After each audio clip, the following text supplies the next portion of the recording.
Hi ಎಲ್ರಿಗೂ ನಮಸ್ಕಾರ. ಇವತ್ತು ಅದೇ ಹಳೆ topic diabetes mellitus part 2. Last class ಏನು ಡಿಸ್ಕಸ್ ಮಾಡಿದ್ವಿ, ಡಯಾಬಿಟಿಸ್ ಮೆಲಿಟಸ್ ಅಂದರೆ ಏನು ಅದ್ರ ಬಗ್ಗೆ ಡಿಸ್ಕಸ್ ಮಾಡಿದ್ವಿ. ಏನೆಲ್ಲ ಡಿಸ್ಕಸ್ ಮಾಡಿದ್ವಿ ಲಾಸ್ಟ್ ಕ್ಲಾಸಲ್ಲಿ ನಾವು ಅಂತಂದರೆ ಇಂಟ್ರೊಡಕ್ಷನ್ ಆಗಿತ್ತು, ಅದಾದಮೇಲೆ ಡೆಫಿನೇಷನ್, ಅದಾದಮೇಲೆ ಟೈಪ್ಸ್, ಇಟಿಯಾಲಜಿ, ಅದಾದಮೇಲೆ ಏನು ಡಿಸ್ಕಸ್ ಮಾಡಿದ್ವಿ ಟೈಪ್ಸಲ್ಲಿ ಹೇಳ್ತಿರೋದು ಟೈಪ್ 1, ಟೈಪ್ 2, ಇದರಲ್ಲಿ ಮತ್ತೆ ಪ್ಯಾಥೋಫಿಸಿಯಾಲಜಿ ಡಿಸ್ಕಸ್ ಮಾಡಿದ್ವಿ. ಅದಾದಮೇಲೆ ಇಷ್ಟು ಓವರಾಲ್ ಪಾರ್ಟ್ 1 ಅಲ್ಲಿ ಎಕ್ಸ್ಪ್ಲೇನ್ ಮಾಡಿದ್ವಿ, ಅದನ್ನ ಡಿಸ್ಕಸ್ ಮಾಡಿದ್ವಿ. ನೆಕ್ಸ್ಟ್ ಇವಾಗ ಬಂದ್ಬಿಟ್ಟು ಕ್ಲಿನಿಕಲ್ ಫೀಚರ್ಸ್ ಅಥವಾ ಸಿಂಪ್ಟಮ್ಸ್, ಅದಾದಮೇಲೆ diagnostic evaluation, management, complication, finally health education ಈ ಕ್ಲಾಸಲ್ಲಿ ಡಿಸ್ಕಸ್ ಮಾಡೋಣ. ಅರ್ಥ ಆಯ್ತಾ? ಸೊ ಏನೆಲ್ಲ ಡಿಸ್ಕಸ್ ಮಾಡ್ತೀವಿ ಈ ಕ್ಲಾಸಲ್ಲಿ ಅಂತಂದರೆ symptoms, diagnostic evaluation, management, complication, last ಕೊನೆಯದಾಗಿ ಹೆಲ್ತ್ ಎಜುಕೇಶನ್. ಇಷ್ಟು ಡಿಸ್ಕಸ್ ಮಾಡಿದರೆ diabetes mellitus over all disease ಕಂಡೀಷನ್ನ ಸ್ಟಡಿ ಮಾಡ್ತೀವಿ. ಓಕೆ, ಸ್ಟಾರ್ಟ್ ಮಾಡೋಣ.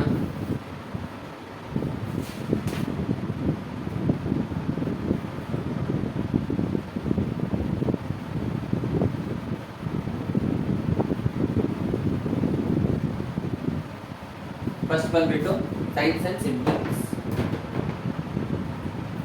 ಸೈನ್ಸ್ ಅಂಡ್ ಸಿಂಪ್ಟಮ್ಸ್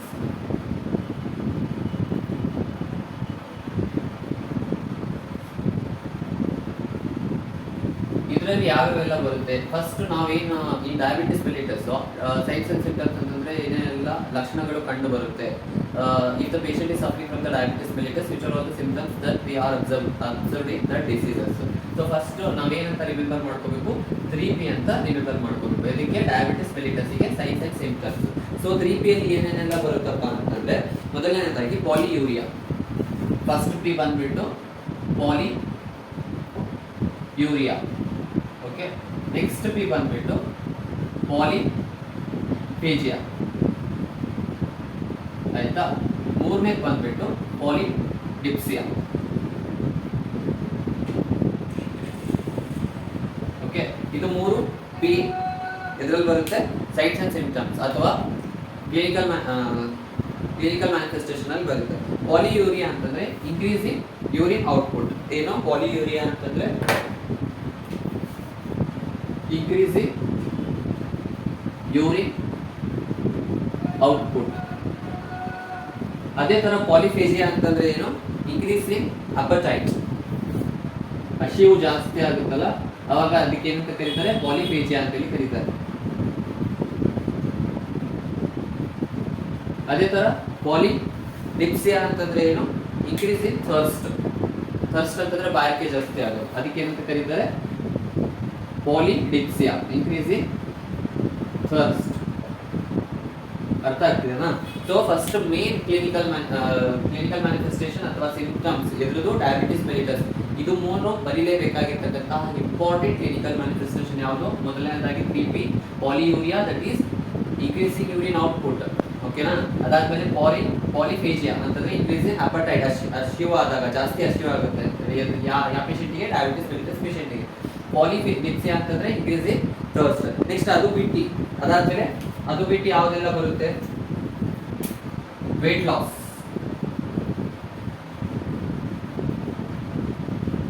ಆಗುತ್ತೆ. ಓಕೆನಾ? ಅದಾದ್ಮೇಲೆ ಮತ್ತೆ ಏನಕ್ಕೋಸ್ಕರ ವೇಟ್ ಲಾಸ್ ಆಗುತ್ತೆ? ಮೆಟಬಾಲಿಕ್ ರೇಟ್ ಇನ್ಕ್ರೀಸ್ ಆದಾಗ, due to the increase in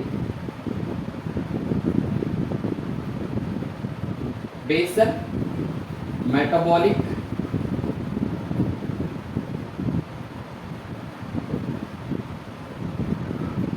BMR ಏನಾದರೂ ಬಾಡಿಯಲ್ಲಿ ಇನ್ಕ್ರೀಸ್ ಆದಾಗ ಅದರಿಂದ ಏನಾಗುತ್ತಪ್ಪ ಅಂತಂದ್ರೆ ವೇಟ್ ಲಾಸ್ ಆಗೋ ಚಾನ್ಸಸ್ ಇರುತ್ತೆ. BMR ಯಾವಾಗ ಆಗುತ್ತೆ ಅಂತಂದ್ರೆ ಡಯಾಬಿಟಿಸ್ ಮೆಲಿಟಸ್ ಪೇಷಂಟ್ ಇದ್ದಾಗ ಮಾತ್ರ BMR ಇನ್ಕ್ರೀಸ್ ಇರುತ್ತೆ. ಸೊ ಅದರಿಂದ ಏನಾಗುತ್ತೆ? ವೇಟ್ ಲಾಸ್ ಆಗುತ್ತೆ. ಅದಾದ್ಮೇಲೆ ಮತ್ತೆ ರೆಟಿನೋಪತಿ ಕಾಸ್ ಆಗುತ್ತೆ. ಕಾಸ್ ಆಗಲ್ಲ. ಇದು ಕೂಡ ಒಂದು clinical manifestation. Science and symptoms ಕಂಡು ಬರುತ್ತೆ ಯಾವ ಪೇಷಂಟಿಗೆ ಡಯಾಬಿಟಿಸ್ ಮೆಲಿಟಸ್. ಯಾವುದು? ರೆಟಿನೋಪತಿ. ರೆಟಿನೋಪತಿ ಅಂತಂದ್ರೆ ಏನು? ರೆಟಿನೋಪತಿ ಅಂತಂದ್ರೆ ಐ ಡಿಸಾರ್ಡರ್. ನಮ್ಮ ಕಣ್ಣಲ್ಲಿ ಇರ್ತಕ್ಕಂತಹ ರೆಟಿನಾದಲ್ಲಿ ಇರ್ತಕ್ಕಂತಹ ಬ್ಲಡ್ ವೆಸಲ್ಸ್ ಎಲ್ಲ ಏನಾಗುತ್ತೆ? ಡ್ಯಾಮೇಜ್ ಆಗುತ್ತೆ. ಅದಕ್ಕೆ ಏನಂತ ಕರೀತಾರೆ?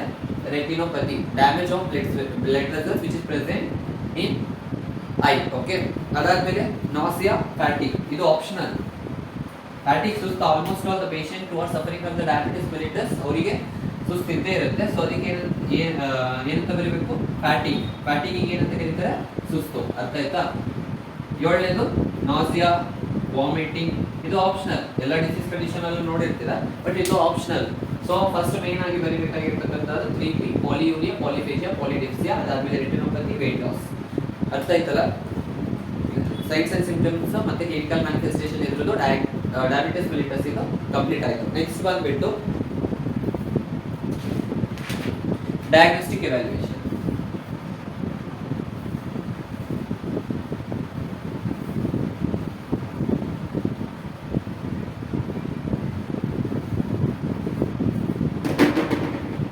ಸೊ ಡಯಾಗ್ನೋಸ್ಟಿಕ್ ಎವ್ಯಾಲ್ಯೂಯೇಷನ್ ಅಲ್ಲಿ ಏನ್ ಬರುತ್ತೆ?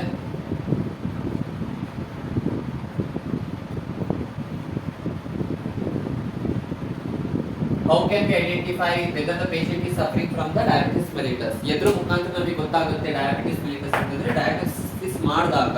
ಸೊ ಇದರಲ್ಲಿ ಡಯಾಗ್ನೋಸ್ಟಿಕ್ ಎವ್ಯಾಲ್ಯೂಯೇಷನ್ ಅಲ್ಲಿ ಏನೇನೆಲ್ಲ ಬರುತ್ತೆ? ಸೊ ಫಸ್ಟ್ ಬಂದ್ಬಿಟ್ಟು ಹಿಸ್ಟ್ರಿ ಕಲೆಕ್ಟ್ ಮಾಡ್ತೀವಿ. ಹೌದಾ? ಹಿಸ್ಟ್ರಿ ಕಲೆಕ್ಷನ್ ಅಲ್ಲಿ ಏನ್ ಮಾಡ್ತೀವಿ? ಪಾಸ್ಟ್ ಮತ್ತೆ ಪ್ರೆಸೆಂಟ್ ಮೆಡಿಕಲ್ ಹಿಸ್ಟ್ರಿ ಕಲೆಕ್ಟ್ ಮಾಡ್ತೀವಿ. History collection past, present medical ಹಿಸ್ಟ್ರಿನ ಕಲೆಕ್ಟ್ ಮಾಡ್ತೀವಿ. ಅದ್ರ ಜೊತೆಗೆ ಮತ್ತೆ ಕಲೆಕ್ಟ್ ಮಾಡ್ತೀವಿ? ಫ್ಯಾಮಿಲಿ ಹಿಸ್ಟ್ರಿ ಕಲೆಕ್ಟ್ ಮಾಡ್ತೀವಿ. ಯಾಕೆ ಅಂತಂದ್ರೆ ಆಲ್ಮೋಸ್ಟ್ ಆಲ್ ಫ್ಯಾಮಿಲಿಯಲ್ಲಿ ಏನಾಗಿರುತ್ತೆ?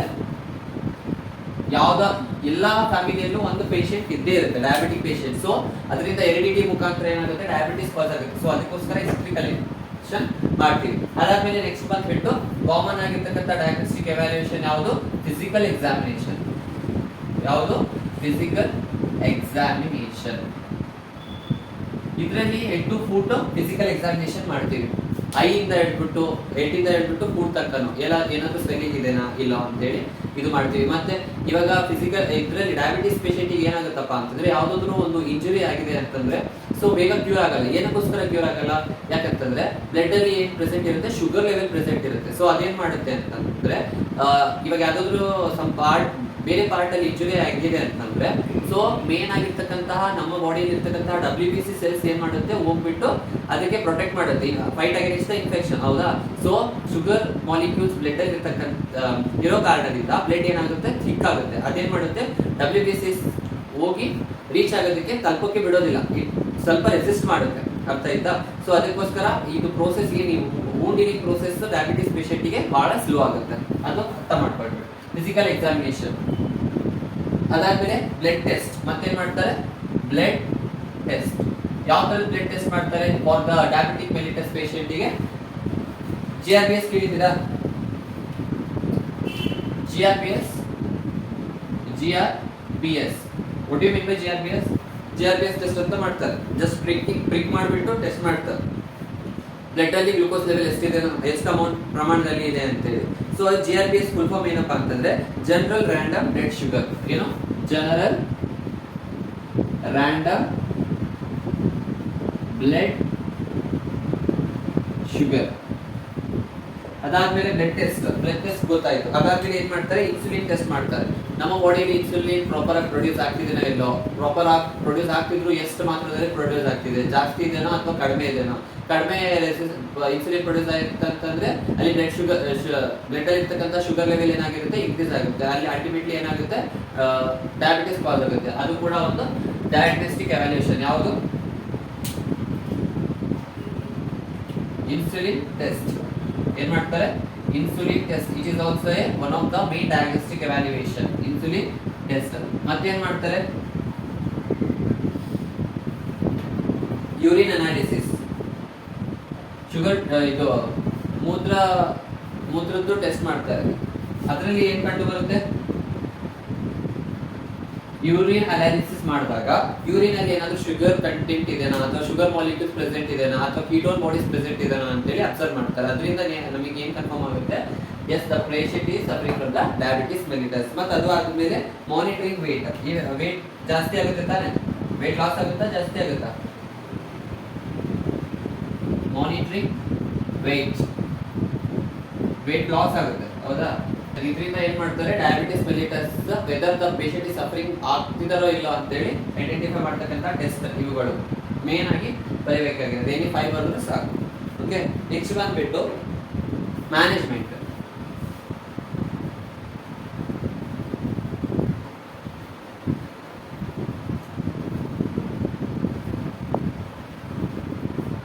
ಅರ್ಥ ಆಗ್ತಿದೆ ಕ್ಲಾಸು? ಇರುತ್ತಪ್ಪ ಅಂತಂದ್ರೆ ಡಯಾಬಿಟಿಸ್ ಮೆಲಿಟಸ್ ಇಂದು ಮ್ಯಾನೇಜ್ಮೆಂಟ್ ಅಲ್ಲಿ ಮೆಡಿಕಲ್ ಮ್ಯಾನೇಜ್ಮೆಂಟ್ ಬರುತ್ತೆ, ಸರ್ಜಿಕಲ್ ಮ್ಯಾನೇಜ್ಮೆಂಟ್ ಬರೋದಿಲ್ಲ. ಸೊ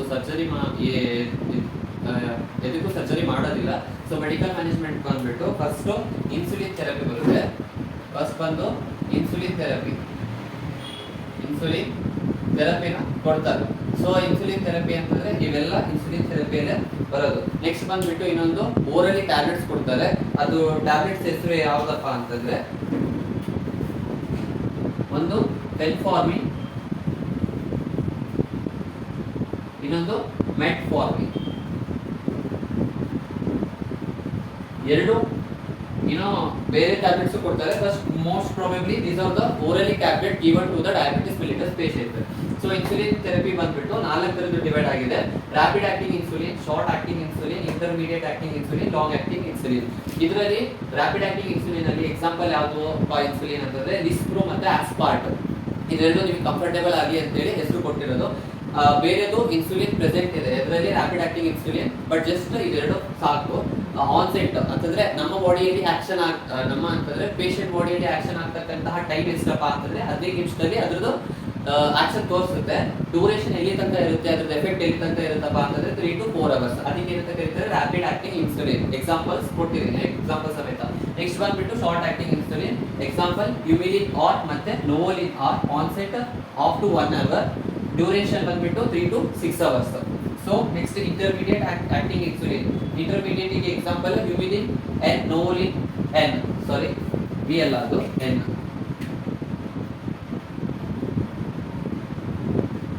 ಸೊ ಕನ್ಫ್ಯೂಸ್ ಮಾಡ್ಕೋಬೇಡಿ. ಶಾರ್ಟ್ ಆಕ್ಟಿಂಗ್ ಇನ್ಸುಲಿನ್ ಇಂದ example Humulin R, Novolin R.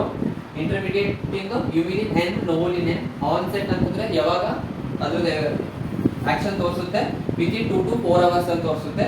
ಎಲ್ಲಿ ತನಕ ಇರುತ್ತಪ್ಪ ಅಂತಂದ್ರೆ 10 to 16 hours ತನಕ ಅದರ ಎಫೆಕ್ಟ್ ಬಾಡಿಯಲ್ಲಿ ಪ್ರೆಸೆಂಟ್ ಇರುತ್ತೆ. ಲಾಂಗ್ ಆಕ್ಟಿಂಗ್ ಇಂದು example glargine, detemir. Onset 1 to 2 hours, duration 24 hours. Most probably Humulin R ಮತ್ತೆ ನೋವೋಲಿನ್ ಶಾರ್ಟ್ ಆಕ್ಟಿಂಗ್ ಇನ್ಸುಲಿನ್ ನ ಮೋಸ್ಟ್ ಪ್ರಾಬಬ್ಲಿ ಎಲ್ಲಾ ಹಾಸ್ಪಿಟಲ್ಸ್ ಅಲ್ಲೂ ಪ್ರೊವೈಡ್ ಮಾಡ್ತಾರೆ. This is the management. Okay, medical management ಅರ್ಥ ಆಯ್ತಾ? ಸರ್ಜಿಕಲ್ ಮ್ಯಾನೇಜ್ಮೆಂಟ್ ಇಲ್ಲ. Next ಬಂದ್ಬಿಟ್ಟು ನರ್ಸಿಂಗ್ ಮ್ಯಾನೇಜ್ಮೆಂಟ್ ಹೀಗೆ ಹೋಗೋದು ಇವಾಗ. ಅರ್ಥ ಆಯ್ತಾ? ಓಕೆ,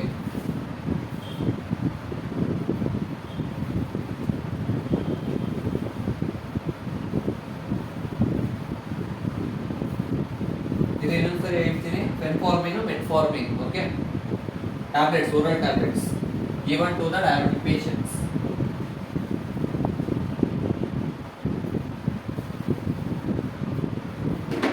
ನೆಕ್ಸ್ಟ್ ಬಂದ್ಬಿಟ್ಟು ಯಾವ್ದಪ್ಪ ಅಂತಂದ್ರೆ ನರ್ಸಿಂಗ್ ಮ್ಯಾನೇಜ್ಮೆಂಟ್. ಮ್ಯಾನೇಜ್ಮೆಂಟ್ ಅಲ್ಲಿ ಯಾವುದು? Nursing management.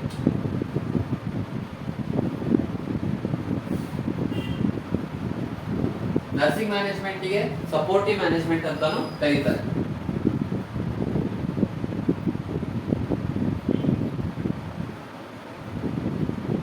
ಅದಾದ್ಮೇಲೆ ಕೊಲ್ಯಾಬರೇಟಿವ್ ಮ್ಯಾನೇಜ್ಮೆಂಟ್. ಓಕೆ, ಏನೆಲ್ಲ ಮಾಡ್ತೀವಿ ನಾವು? What are the management that comes under nursing management that comes under diabetic mellitus patients. So first ನಾವು ಪೇಷಂಟ್ ಕಂಡೀಷನ್ ನ ಅಸೆಸ್ ಮಾಡ್ತೀವಿ, ಹೌದಾ? ಏನ್ ಮಾಡ್ತೀವಿ? ಫಸ್ಟ್ ಬಂದ್ಬಿಟ್ಟು ಅಸೆಸ್ ಪೇಷಂಟ್. ಪಿ ಟಿ ಅಂತಂದ್ರೆ patient. Okay, patient condition assess ಮಾಡ್ತೀವಿ. ಅದಾದ್ಮೇಲೆ ಏನ್ ಮಾಡ್ತೀವಿ?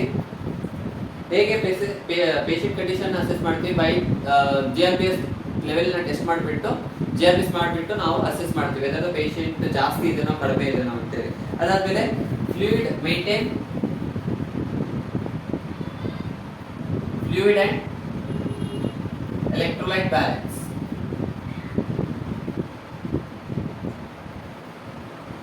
ಏನ್ ಮಾಡ್ತೀವಿ? ಫ್ಲೂಯಿಡ್ ಮತ್ತೆ ಎಲೆಕ್ಟ್ರೋಲೈಟ್ ಬ್ಯಾಲೆನ್ಸ್ ನ ಮೇಂಟೈನ್ ಮಾಡ್ತೀವಿ. Second nursing management,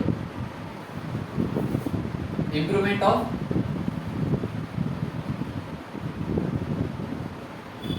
nutritional intake.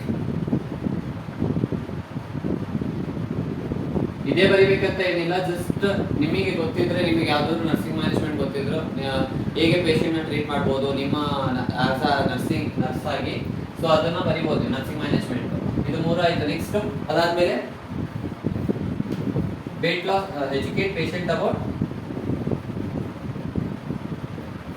Healthy diet. ಹೌದಾ?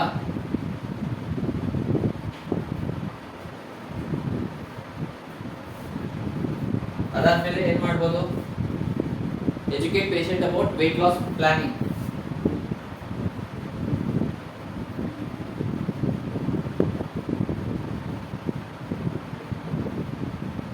ಒಬೆಸಿಟಿ ಇರ್ತಾನೆ ಪೇಷಂಟ್, ಅದಕ್ಕೆ ವೇಟ್ ಲಾಸ್ ಪ್ಲಾನಿಂಗ್ ನ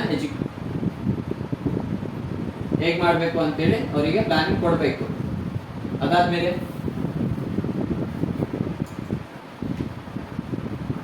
ಎಜುಕೇಟ್ ಮೀನ್ಸ್ ಡಯಾಬಿಟಿಕ್ ಪೇಷಂಟಿಗೆ ಅದರದ್ದೇ ಆದಂತಹ ಫುಡ್ ಪ್ರೆಸೆಂಟ್ ಇರುತ್ತೆ. ಸೊ ಇದೇ ಫುಡ್ ತಗೋಬೇಕು, ಇದೆಲ್ಲ ಫುಡ್ ಪ್ರಿವೆಂಟ್ ಮಾಡಬೇಕು. ಶುಗರ್ ಅಂತಂದ್ರೆ ಶುಗರ್ ಇರ್ತಕ್ಕಂತಹ ಫುಡ್ ನ ಜಾಸ್ತಿ ಕನ್ಸ್ಯೂಮ್ ಮಾಡಬಾರ್ದು. ಕಾರ್ಬೋಹೈಡ್ರೇಟ್ ಫುಡ್ ಕೂಡ ನಾವು ಲೆಸ್ ಕನ್ಸ್ಯೂಮ್ ಮಾಡಬೇಕು. ಪ್ರೋಟೀನ್ ಮತ್ತೆ ಬೇರೆ ಫುಡ್ ನ ಜಾಸ್ತಿಯಾಗಿ ಇಂಟೇಕ್ ತಗೋಬೇಕು ಅಂತೇಳಿ ಎಜುಕೇಟ್ ಮಾಡಬೇಕು. Educate patient to consume diabetic food.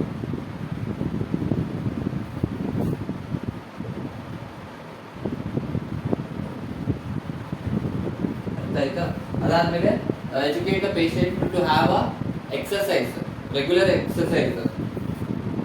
Have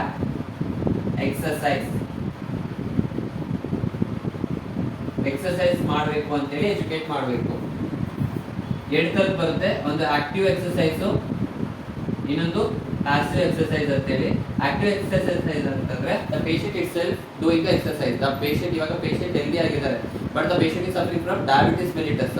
but ಅವ್ರು ಏನಪ್ಪ ವಾಕ್ ಮಾಡ್ಬೋದು ಅಂತಂದ್ರೆ ಸ್ಟ್ಯಾಂಡ್ ಮಾಡ್ಬೋದು, ಅವ್ರ ಕೆಲಸ ಅವ್ರು ಮಾಡ್ತಾರೆ ಅಂತಂದ್ರೆ ಅಂತ ಪೇಷಂಟಿಗೆ ಆಕ್ಟಿವ್ ಎಕ್ಸರ್ಸೈಸ್ ನ ಪ್ರಿಫರ್ ಮಾಡಬೇಕು. If the patient is bed reader, ಅವ್ರಿಗೆ ಏನು ಕೈಕಾಲು ಆಡಲ್ಲ ಅಂತಂದ್ರೆ ವಾಕ್ ಮಾಡಕ್ಕಾಗಲ್ಲ, ಎದಳಕ್ಕಾಗಲ್ಲ, ಅಂತ ಪೇಷಂಟಿಗೆ ಏನ್ ಮಾಡಬೇಕು? Passive exercise. ಪ್ಯಾಸಿವ್ ಎಕ್ಸರ್ಸೈಸ್ ಅಂತಂದ್ರೆ by the help of a physiotherapist or else nurse or else doctors ನಾವೇನ್ ಮಾಡಬೇಕು? ಎಕ್ಸರ್ಸೈಸ್ ನ ಪ್ರಮೋಟ್ ಮಾಡಬೇಕು ಅಂತ ಪೇಷಂಟ್ಸ್ ಗೆ.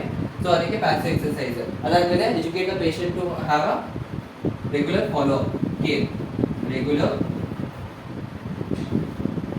Follow up care etcetera. ಇನ್ನು ನಿಮಗೆ ಏನೇನು ಗೊತ್ತಿದೋ ಅದು ಅಂತಂದ್ರೆ, ಇವಾಗ patient diabetes mellitus patient suffer ಆಗ್ತಿದ್ದಾರೆ ಅಂತಂದ್ರೆ ಅವ್ರಿಗೆ ಏನ್ ಹೇಳ್ಬೇಕು? ಬಂದ್ಬಿಟ್ಟು ಚೆಕ್ಅಪ್ ಮಾಡಿಸ್ರಿ ಮಂತ್ಲಿ ಒನ್ಸ್. ಜಾಸ್ತಿ ಇದೆನೋ ಕಡಿಮೆ ಇದೆನೋ ಅಥವಾ ಮೇಂಟೈನ್ ಆಗ್ತಿದೆನೋ ಇಲ್ಲೋ ಅಂತೇಳಿ ಅದರಲ್ಲಿ ಗೊತ್ತಾಗುತ್ತೆ. ಜಾಸ್ತಿ ಇದ್ರೆ ರಿಡ್ಯೂಸ್ ಮಾಡಬೇಕು, ಕಡಿಮೆನೂ ಆಗೋ ಚಾನ್ಸಸ್ ಇರುತ್ತೆ. ಯಾಕಂತಂದ್ರೆ ಇನ್ಸುಲಿನ್ ತಗೋತಾ ಇರ್ತಾರೆ, ಟ್ಯಾಬ್ಲೆಟ್ಸ್ ತಗೋತಾ ಇರ್ತಾರೆ, ಅರ್ಥ ಆಯ್ತಾ? ಸೊ ಅದಕ್ಕೆ regular follow up care. These are the nursing management ಅಥವಾ ಸಪೋರ್ಟಿವ್ ಮ್ಯಾನೇಜ್ಮೆಂಟ್. ಹೆಲ್ತ್ ಎಜುಕೇಶನ್ ಇದರಲ್ಲೇ ಬರುತ್ತೆ. Supportive management, collaborative management to the patient who are suffering from the diabetes mellitus. Next last ಬಂದ್ಬಿಟ್ಟು complications. ಏನೇನೆಲ್ಲ complicate ಆಗುತ್ತೆ if the patient suffering from the diabetes mellitus. ಅಂತ patients ಏನಾದರೂ ಸರಿಯಾಗಿ treat ಆಗಿಲ್ಲ ಅಂತಂದ್ರೆ ಏನೇನೆಲ್ಲ ಕಾಂಪ್ಲಿಕೇಶನ್ಸ್ ಬರುತ್ತೆ ಅಂತೇಳಿ.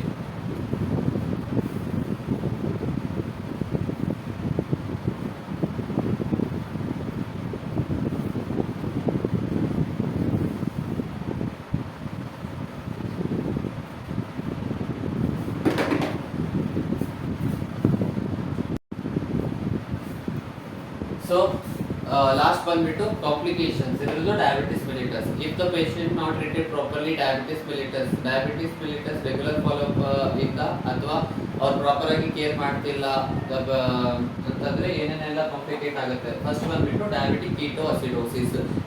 ಬ್ಲಡ್ ಅಲ್ಲಿ ಏನಾಗುತ್ತೆ ಅಂತಂದ್ರೆ ಕೀಟೋನ್ ಬಾಡೀಸ್ ಇನ್ಕ್ರೀಸ್ ಆಗುತ್ತೆ. ಸೊ ಅದಕ್ಕೆ ಏನಂತ ಕರೀತಾರೆ? ಡಯಾಬಿಟಿಕ್ ಇಂದ ಆಗಿರುತ್ತಲ್ಲ ಅದಕ್ಕೆ diabetic ketoacidosis. Accumulation of ketone bodies. ಅದಕ್ಕೆ diabetes in the blood. Okay, that is diabetic ketoacidosis. Next, hypoglycemia. If the patient is suffering from the diabetes mellitus, ಅವರಿಗೆ insulin therapy ಕೊಡ್ತಿದ್ದಾರೆ. Insulin therapy ಜಾಸ್ತಿ ಆದಾಗ ಇವಾಗ hyper ಇರೋದು ಏನಾಗುತ್ತೆ, normally ಬಂದ್ಬಿಟ್ಟು ಮತ್ತೆ ಇನ್ನೂ ಜಾಸ್ತಿ ತಗೋತಿದ್ದಾರೆ ಇನ್ಸುಲಿನ್ ಥೆರಪಿ ಅಂತಂದ್ರೆ ಹೈಪೋಗ್ಲೈಸೆಮಿಯಾ ಆಗುತ್ತೆ, decrease sugar level in the blood. So ಅಂತ ಟೈಮಲ್ಲಿ ಹೈಪೋಗ್ಲೈಸೆಮಿಯಾ, ಸೊ ಇದು ಕೂಡ ಆಗ ಚಾನ್ಸಸ್ ಇರುತ್ತೆ. ಹೈಪೋಗ್ಲೈಸೆಮಿಯಾ ಅಂತಂದ್ರೆ decrease level of sugar in the blood. ಅದಾದ್ಮೇಲೆ ನೆಕ್ಸ್ಟ್ ಡಯಾಬಿಟಿಕ್ ಫುಡ್. ಗ್ಯಾಂಗ್ರೀನ್ ಕೇಳಿದ್ದೀರಾ? ಗ್ಯಾಂಗ್ರೀನ್, ಸೊ ಅದಕ್ಕೆ ಏನಂತ ಕರೀತಾರೆ, ಡಯಾಬಿಟಿಕ್ ಫುಡ್ ಅಂತ ಹೇಳಿ ಕರೀತಾರೆ. ಅದು ಕೂಡ ಒಂದು ಕಾಂಪ್ಲಿಕೇಶನ್ ಇದರಿಂದ ಆಗುತ್ತೆ, ಡಯಾಬಿಟಿಸ್ ಮೆಲಿಟಸ್ ಇಂದ ಆಗುತ್ತೆ. ಅದಾದ್ಮೇಲೆ ಅಥೆರೋಸ್ಕ್ಲೆರೋಸಿಸ್. ಅಥೆರೋಸ್ಕ್ಲೆರೋಸಿಸ್ ಅಂತಂದ್ರೆ formation of plaque, formation of